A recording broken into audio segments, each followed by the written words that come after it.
શિવનગર નામનું એક મોટું નગર હતું. નગરમાં માનસી નામના રાજા રાજ કરતા હતા. માનસી કલાપ્રેમી, વિદ્વાન અને દયાળુ રાજા હતા. રાજાના દરબારમાં દરબારીઓ હોય એ સ્વાભાવિક છે. દરબારમાં દરેક દરબારી પોતપોતાના ક્ષેત્રમાં વિદ્વાન હતા. એમાંથી એક દરબારીનું બીમારીને કારણે અવસાન થયું. હવે એની જગ્યાએ દરબારીની નિમણૂક કરવાની હતી. રાજા કોઈ બુદ્ધિશાળી હોય એવી વ્યક્તિને આ પદ સોંપવાની ઈચ્છા ધરાવતા હતા.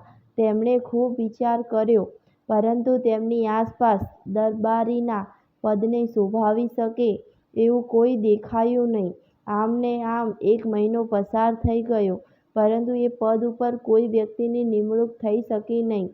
છેવટે રાજાએ નગરમાં એલાન કરાવ્યું કે જે યુવાન દરબારી પદ સંભાળી શકે એમ હોય, કુશળ અને વિદ્વાન હોય, એ બીજા દિવસે રાજાના દરબારમાં હાજર રહે. રાજાનું એલાન સાંભળી 8 યુવાનો દરબારમાં હાજર થઈ ગયા. રાજા દ્વારા દરેક યુવાનોને એક નાનો ડબ્બો આપવામાં આવ્યો અને કહ્યું કે આ ડબ્બામાં રેતી અને ખાંડ મિક્સ કરેલી છે. રેતીને ભીની કર્યા વગર બંને વસ્તુઓને અલગ કરવાની છે.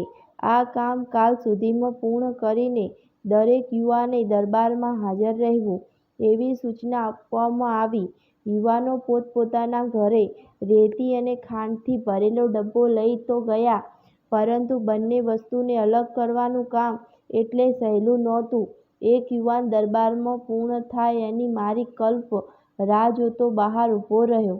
જેવી રાજાની સભા બરખાસ્ત થઈ અને રાજા બહાર નીકળ્યા કે તરત જ યુવાને રાજાજીને પોતાની સાથે આવવા વિનંતી કરી. રાજાને યુવાની સાથે ગયા.